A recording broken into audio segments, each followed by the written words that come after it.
السلام عليكم ورحمة الله وبركاته. إن الحمد لله نحمده ونستعينه ونستغفره ونعوذ بالله من شرور أنفسنا ومن سيئات أعمالنا. من يهده الله فلا مضل له ومن يضلل فلا هادي له. أشهد أن لا إله إلا الله وحده لا شريك له وأشهد أن محمدا عبده ورسوله وبعد.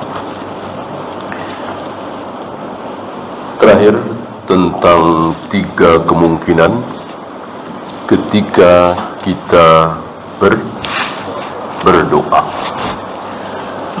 Kemungkinan pertama dikabulkan.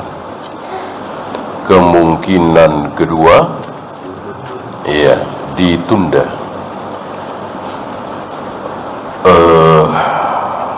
Kemungkinan ketiga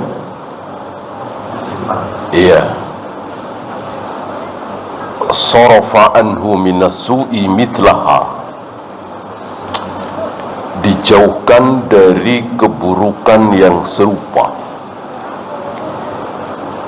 Dia selalu minta dikaruniai anak, sampai mati tidak juga dikaruniai anak. Apakah sia-sia? Tidak. Karena kalau dia selama ini tidak pernah berdoa minta anak, maka dia kena kanker misalnya, atau cacat misalnya, atau kecelakaan misalnya. Allah kan Maha tahu, gitu ya. Itu yang dimaksud au sarafa anhu minas su'i mitlaha, akan dihindarkan dari keburukan yang semisal. Semisal itu seperti apa, hanya Allah yang tahu.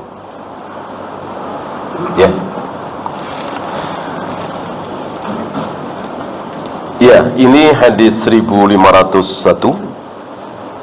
Ada beberapa fawaid.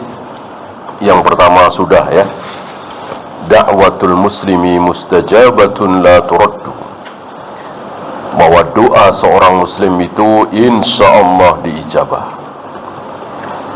Yang kedua, da'watul muslimi tahta salasati umur, doa seorang muslim itu berada di bawah 3 kemungkinan. Al-ijabah, at-ta'khir, iddikharuha liyaumil qiyamah. Kalau mau ditambah, kemudian masih ada 3 lagi yang belum. Khazainullahi mali'un wa yadahu mabsutatan, perbendaharaan Allah itu penuh dan kedua tangan Allah terbentang. La yankusuha su'alul ibad, tidak akan berkurang hanya gara-gara permohonan permintaan para hamba. Seandainya para hamba manusia dari awal sampai akhir, dari zaman Nabi Adam sampai manusia terakhir berkumpul jadi satu di satu tanah lapang yang luas, berapa miliar, berapa triliun itu. Lalu masing-masing meminta sesuatu. Ya Allah saya minta ini, ya Allah saya minta ini, ya Allah saya minta ini, dan semuanya diberi. Tidak ada yang ditolak. Ya, minta emas sebesar gunung Uhud nih, minta gaji besar nih, minta ini, semuanya dikasih. Apakah milik Allah yang ada di sisi Allah menjadi berkurang? Jawabnya iya. Tapi berkurangnya seperti jarum yang dimasukkan ke lautan, lalu jarum itu diangkat. Basah apa tidak? Basah. Mungkin ada setetes, 2 tetes. Apakah air lautan menjadi berkurang? Iya. Air lautan itu berkurang sedikit, nempel di jarum itu sedikit sekali. 0,0000001%, ya. Begitu kira-kira. Jadi sangat-sangat sedikit sekali. Oleh karena itu jangan ragu-ragu, jangan sungkan-sungkan untuk meminta, terus minta ini, minta, mohon lagi, minta. Dalam kesehatan, dalam kerjaan, dalam ibadah, dalam masalah keluarga, dalam semua hal. Allah marah kalau Allah marah terhadap orang yang tidak pernah minta. Mungkin sebagian dari kita lupa, tiap bulan selalu dapat 40 juta, 50 juta misalnya, dan itu sudah puluhan tahun.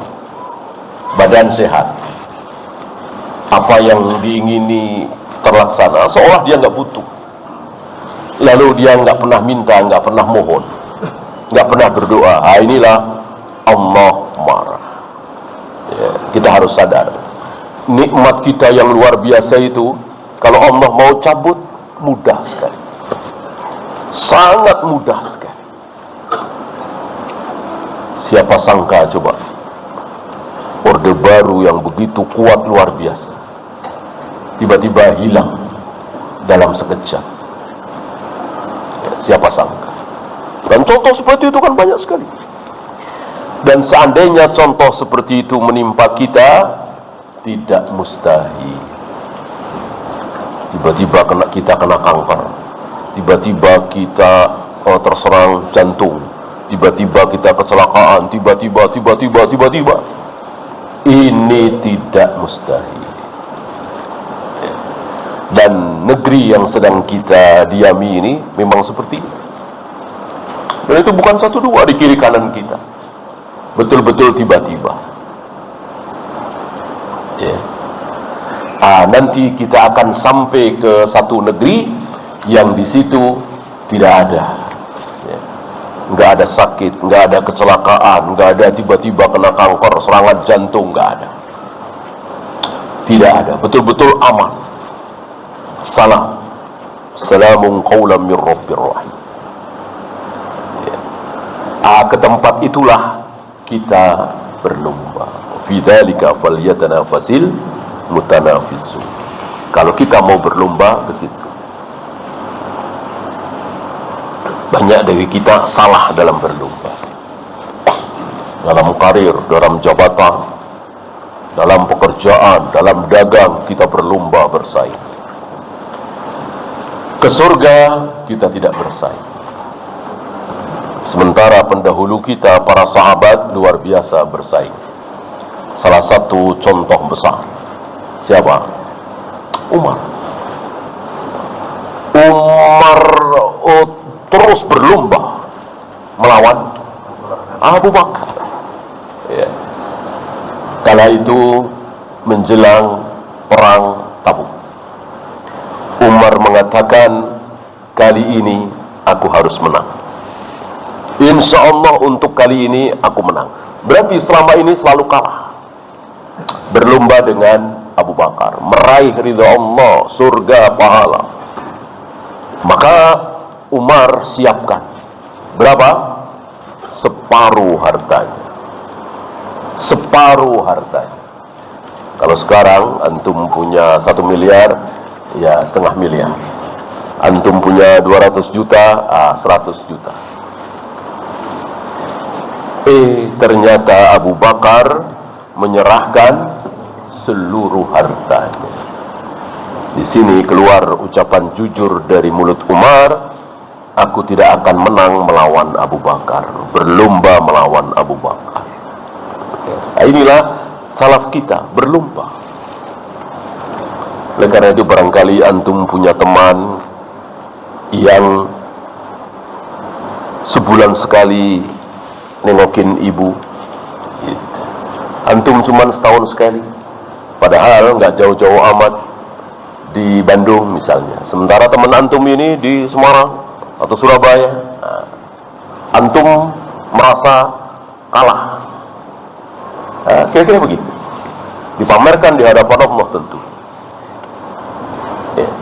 Jadi melihat teman, tetangga berbuat kesolehan, antum merasa harus berlomba.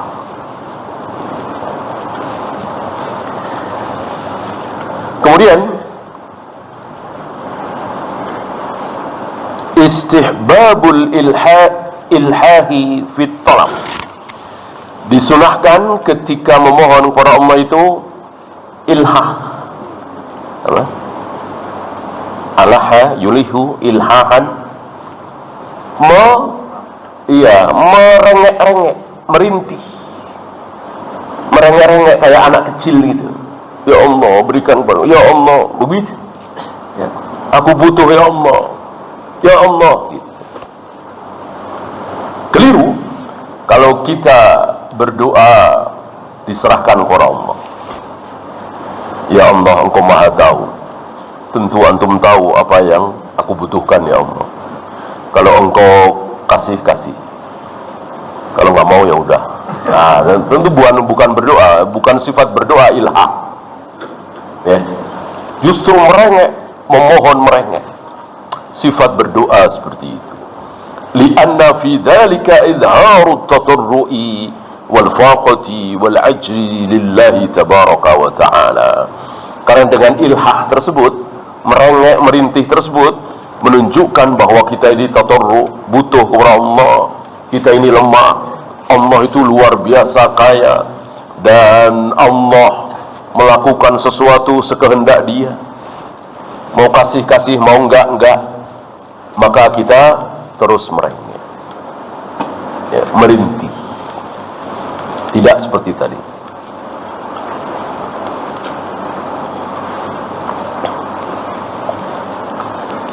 Dan ketika berdoa merintih itu jangan dihubungkan dengan takdir. Jangan antum berpikiran saya merintih seperti ini, kalau takdirnya nggak dikasih, nggak boleh ya. Ingat takdir, bahwa tidak mungkin catatan Allah itu berubah, itu ketika kita tergoda mau berbuat maksiat. Kalau kita tergoda mau berbuat maksiat, boleh, bagus itu ya. Dia minta 50 juta sebagai uang pelicin dengan jaminan proyek kita akan dimuluskan ya. Nah, ketika kita tergoda mau nyuap 50 juta, ingatlah takdir, bahwa proyek kita mau goal atau tidak, sukses atau gagal, sudah ada catatan takdir belum? Sudah. Dan tidak mungkin berubah hanya gara-gara kita menyuap 50 juta. Baru kita ingat takdir ketika kita akan berbuat maksiat. Nyuap, nyogok, ngasih uang pelicin, bohong, sumpah palsu supaya dia mau beli. Kita sudah mau mengatakan bahwa barang saya ini ada cacat, barang saya ini KW gitu ya. Tergoda, orang dia nggak nanya ini. Tergoda untuk menyembunyikan agar dia mau beli. Ingatlah takdir, bahwa catatan takdir 50.000 tahun sebelum Allah ciptakan langit dan bumi di Lauh Mahfuz sana tidak akan berubah gara-gara kita menyembunyikan cacat barang. Kalau laku-laku, kalau tidak akan berubah oleh perbuatan kita yang menyembunyikan cacat barang gitu ya. Adapun berdoa, berbuat baik, enggak, karena memang ini perintah Allah dan Rasul.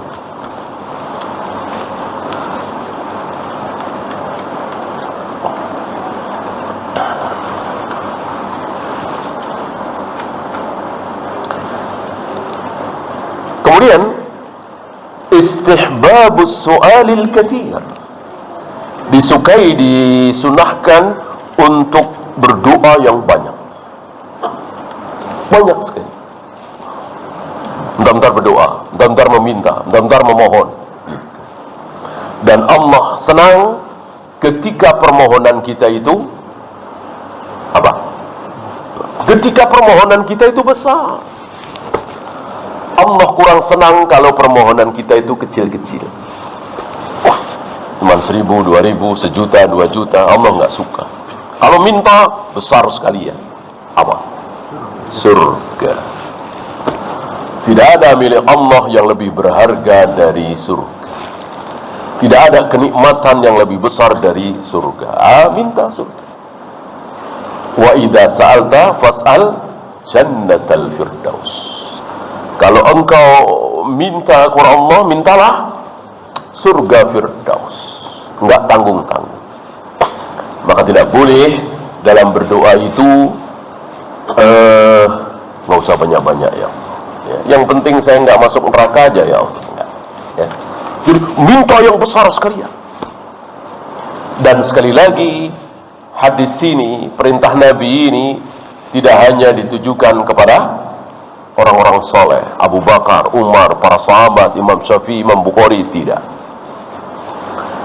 Baru 7 hari sholat, kemarin-kemarin nggak pernah sholat, malah berzina, minum khamar, berjudi. Baru seminggu tobat, tiba-tiba minta surga firdaus. Boleh apa tidak? Boleh. Allah nggak marah. Ya. Allah tidak akan mencap kita sebagai hamba yang tidak tahu diri. Enggak. Karena apa? Itulah Allah Maha Kuasa. Sebaliknya, beribadah puluhan tahun, jauh dari maksiat selama puluhan tahun, tapi ada sesuatu yang membuat Allah murka, Allah masukkan neraka. Mudah bagi Allah. Nah, tidak ada hukum yang memaksa Allah untuk melakukan sesuatu atau tidak melakukan sesuatu. Jadi betul-betul terserah Allah. Maka surga itu karena rahmat Allah, bukan karena amal ibadah kita. Ya. Kemudian beliau membawakan ucapan At-Turtusi,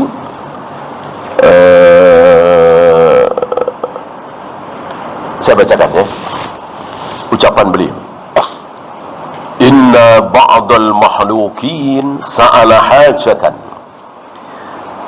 Ada orang berada di hadapan orang besar, taruhlah raja besar. Kemudian orang ini mengatakan, ataitukum fi hajatin wa hiya sagira.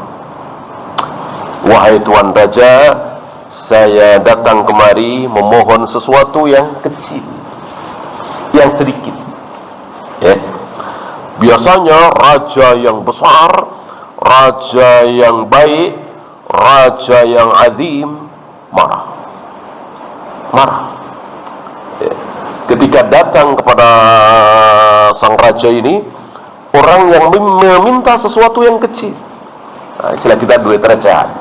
Kata raja, utlub laha rajulan sagira.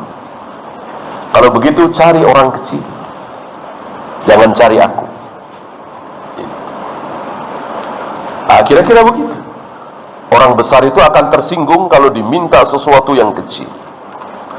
Walillahil masalul a'la.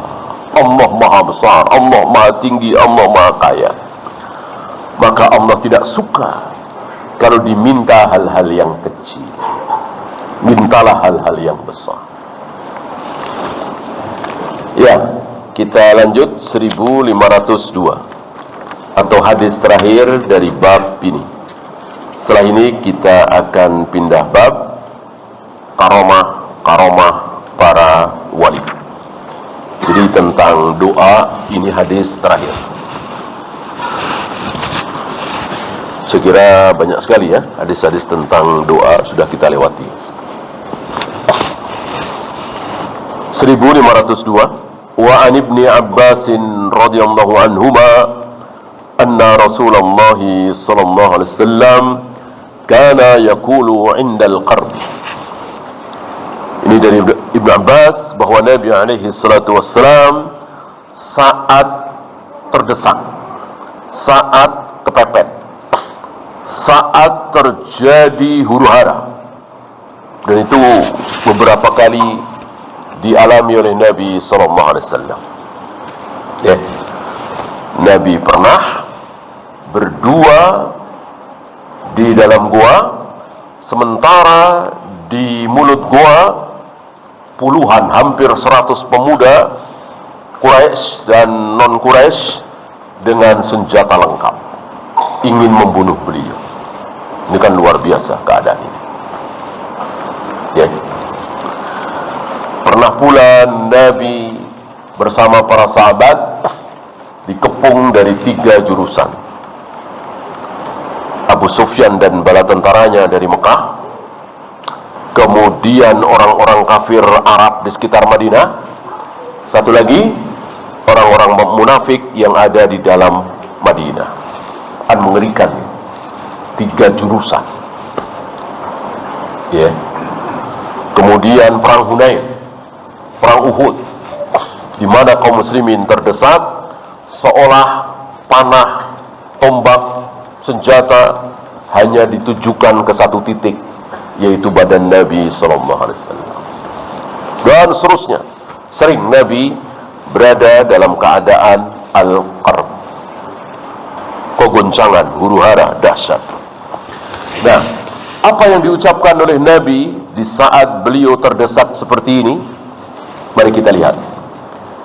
Beliau mengucapkan la ilaha illallah, tidak ada sembahan kecuali Allah, al-azimul halim, yang azim, yang besar, yang halim. Halim bisa alim, maksudnya berilmu. La ilaha illallah, tidak ada sembahan kecuali Allah, Rabbul arshil azim, Rabb ars yang azim. Yang azim arsnya, ya. Maka azimi. Kalau yang azim Rabbnya al-azimu.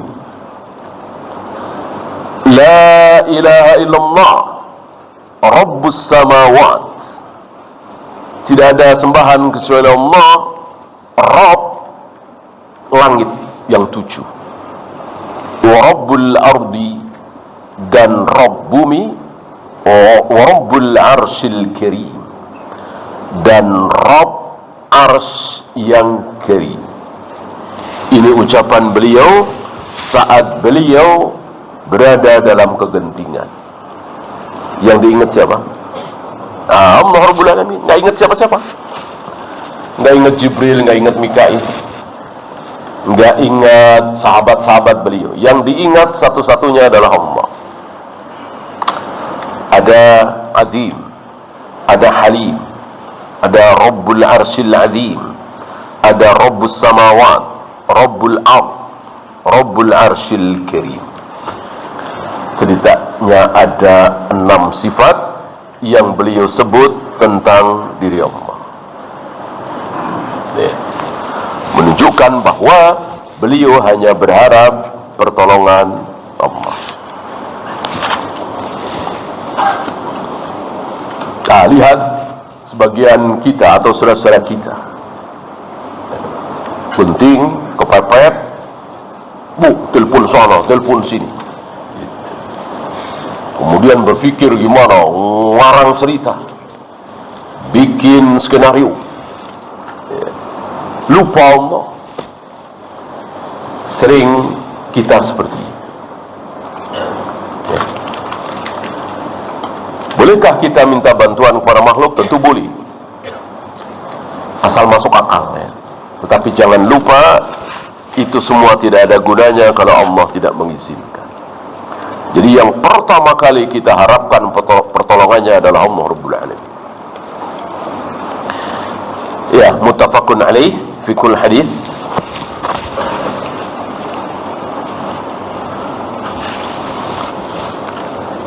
Istihbabud du'ai bihadha ad-du'a indal harbi li thubutihi an Rasulillah sallallahu alaihi wasallam. Disukai doa seperti di atas. Beliau menyebut doa Padahal tidak ada permohonan satupun, ya kan? La ilaha illallah al-azimul halim, la ilaha illallah rabbul arsyil azim, ya.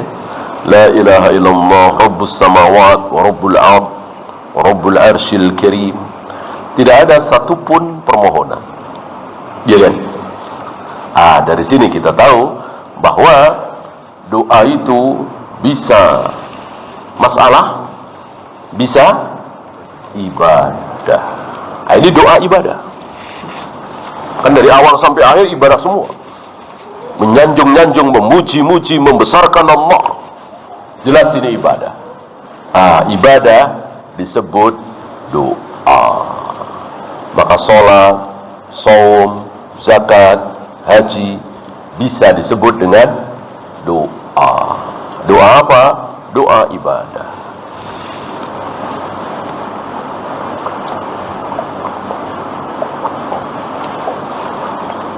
Bahkan sholat sendiri artinya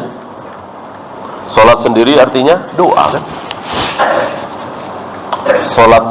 Sholat itu sendiri artinya doa. Jadi orang Arab ketika mengucapkan kata-kata sholat, yang dimaksud berdoa bisa. Oleh karena itu ada ayat inna sholataka sakanul lahum. Wahai Muhammad, sholatmu itu menenteramkan hati mereka. Mereka siapa?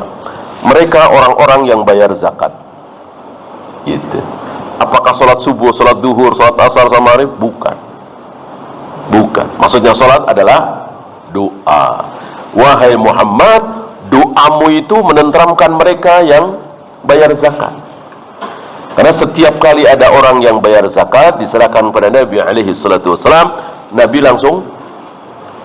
langsung mendoakan, Allahumma salli ala ali fulan. Misalnya yang mengeluarkan zakat, yang bayar zakat Abu Bakar, Allahumma salli ala ali Abi Bakar. Gitu. Nah, doa Nabi itu menenteramkan mereka. Senang kan didoakan oleh Nabi, tentram. Nah, Allah mengucapkan kalimat doa itu dengan solat. Inna solataka sakanul lahu.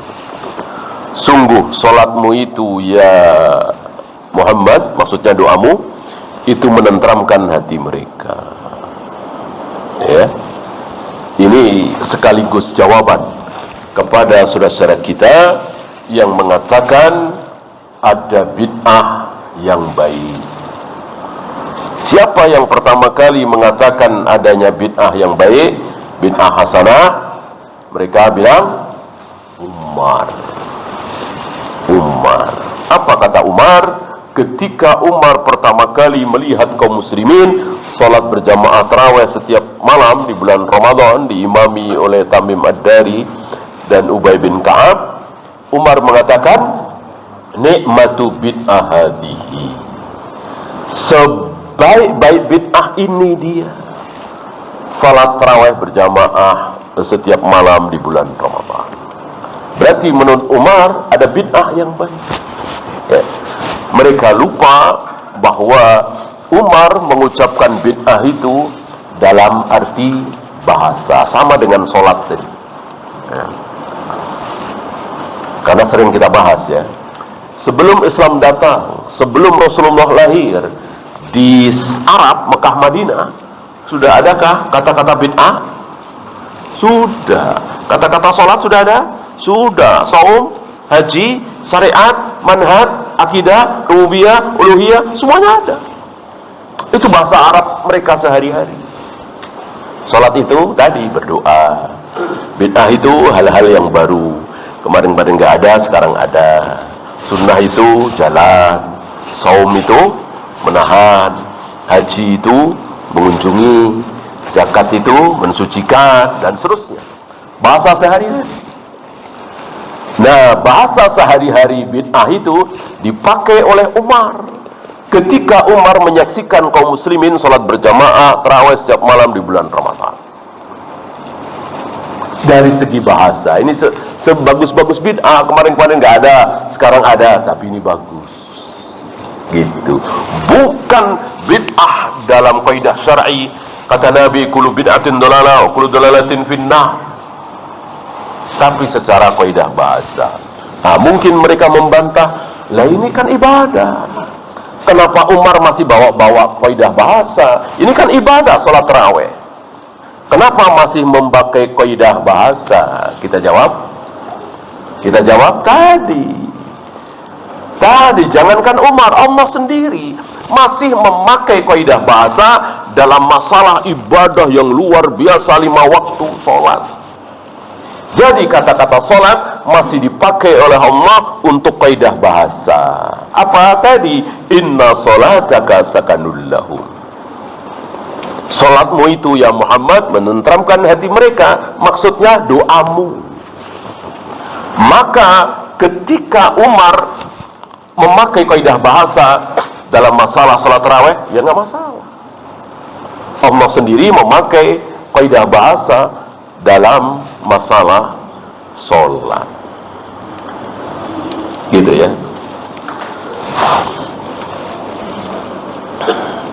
Fiqhul hadis,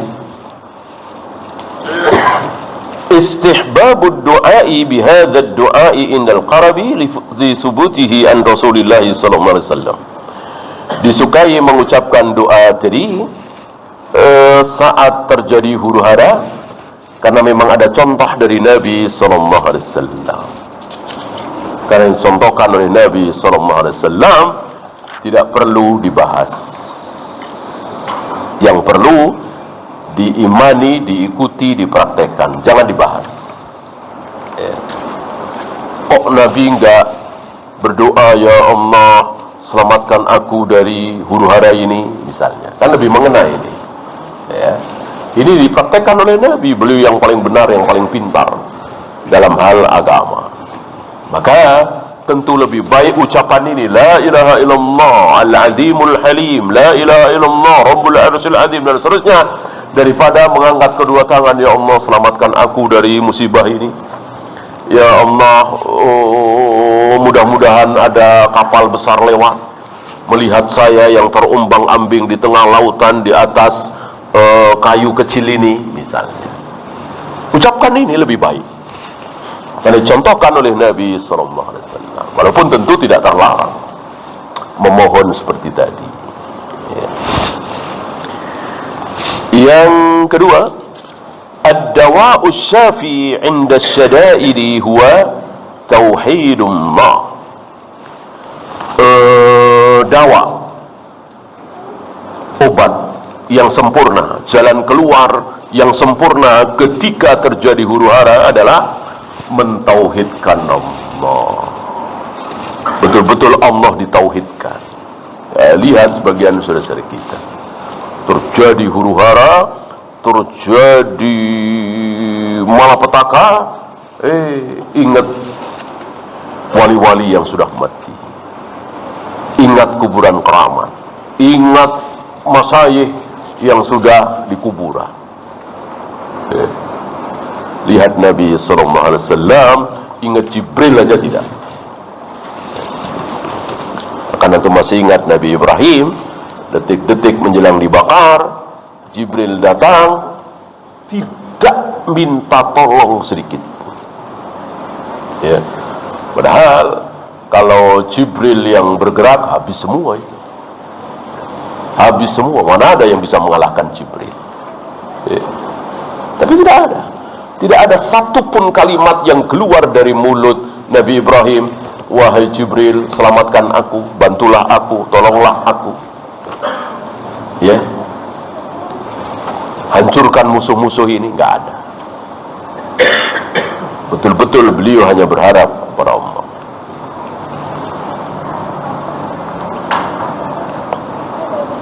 Bahkan ketika Nabi Ibrahim disarankan oleh Jibril, ya Ibrahim, engkau tidak berdoa, engkau tidak memohon, rupanya panik juga Jibril. Jibril, malaikat termulia di jagat raya ini, melihat kekasih Allah sebentar lagi mau dibakar, panik juga. Ini menunjukkan bahwa Jibril tidak tahu hal yang gaib. Ya. Mengatakan, wahai Ibrahim, kenapa engkau tidak berdoa? Ini menunjukkan Jibril panik. Ya. Betul-betul Jibril tidak mengetahui hal yang gaib. Kalau tahu, tentu Jibril akan tenang Ibrahim. Ya. Nggak bakaran mempan itu api. Nggak ada. Kalimat seperti itu nggak keluar dari diri Jibril. Ya. Betapa batilnya orang-orang hari ini yang mengetahui besok, lusa, bulan depan, tahun depan. Jibril aja nggak tahu. Beberapa detik setelah itu terjadi apa pada diri Nabi Ibrahim, Jibril tidak tahu.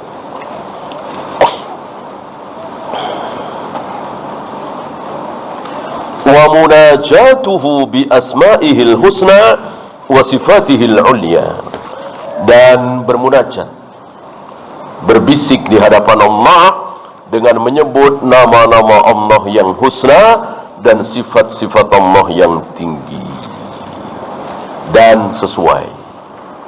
Ya, apa yang diucapkan oleh Nabi ini tidak bisa dikritik. Ya. Jadi kenapa Nabi tidak la ilaha illallah al-qadir misalnya, kan maha kuasa? Tidak. Yang ini yang terbaik. Al-adim, al-halim, Rabbul arsyil adim, Rabbus samawat, wa Rabbul ard. Ini yang terbaik. Maka dibiarkan oleh Allah ucapan ini, karena ucapan ini pas. Ya. Wa adamu iltija'in ila ghairihi, dan jangan bersandar kepada selain Allah. Jadi satu-satunya tempat sandaran adalah Allah. Wan nadharu ila siwahu, tidak melihat kepada selain Allah. Oleh karena itu fa dzaqara al-'adim li'annahu la syai'a ya'zamu 'alaihi, karena tidak ada yang lebih besar dari Allah. Yang terbesar, yang paling agung adalah Allah, maka disebut Al-'Adim. Nah, dari sini kita tahu bahwa memohon kepada Allah dengan asma wa sifat itu harus sesuai antara permohonan dengan sifat Allah. Kalau sedang mohon ampun, jangan sebut ya Jabbar, ya Jabbar, ya Aziz, jangan. Tapi sebutlah ya Ghaffar, ya Ghaffar, karena sedang mohon ampun. Bila lagi kalau kita sedang memohon dibukakan pintu rizki, maka sebutlah ya Razzaq, ya Razzaq. Ya. Jadi sesuai antara permohonan dengan sifat Allah. Ya, silakan azan dulu. Sallallahu ala Muhammadin sallallahu alaihi wasallam, wa akhiru da'wana alhamdulillahi rabbil alamin.